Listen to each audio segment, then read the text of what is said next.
Los pollitos asados por el chefo. El invento.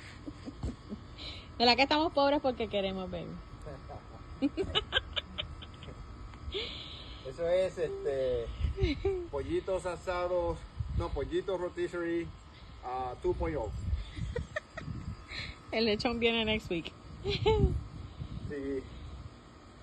Esto es un power supply de una computadora para regularle la velocidad. Esto es un motor de wiper de carro.